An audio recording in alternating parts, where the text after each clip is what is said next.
the ethical hacker. Talk to us a little bit about this. Yeah, I mean, I got started with computers when I was about 14 years old, and without aging myself, let's just say the internet was not a thing yet. It was really just a hobby. You didn't, when I got this computer, I didn't even know what to do with it. But luckily, I had friends who knew a little bit, and then, then we ended up connecting with people through these what were called bulletin board systems back in the day, and then ended up connecting with other hackers, and that's what it really was an exchange of information. And I was working at Oracle here for Latin American headquarters. Eventually that led to Miami Children's Hospital. And this is where the word security came up. Up until that time, it was all IT. It was at that time at the hospital that I was tasked with running the first medical charting system that was ever deployed in the U.S. And I found some flaws in it. And so after that, they changed my title to security officer, which I thought was funny because I got no hat, no uniform, or gun.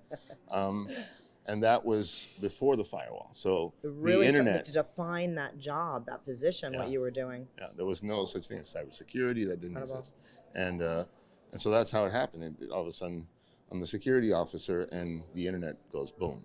And it's really that. I think that's kind of my role, is really to make this easier to digest, to understand, because ultimately it's up to you to make yourself safer. There's a lot more to it. It certainly sounds like it. TedxMiami is such a profound platform to be able to speak to your consumer. Promises of tomorrow. What are the promises of tomorrow for you? Well, I'm one of those people who believe in humanity and that we can do better, and that's why I like this platform so much, TED in general. I think the promise for tomorrow is that we can better define privacy within ourselves. In other words, this idea that we have to rely on the government or rely on companies to provide that privacy. Well, there is a threshold that they should be meeting, but for the most part, it's in educating all of us so that we can be more educated about how to protect ourselves. When cars came out, we didn't know how to use them, and there was a lot of crashes, right? That's right. So this is kind of the same. We have the ability to protect ourselves, we just don't know how.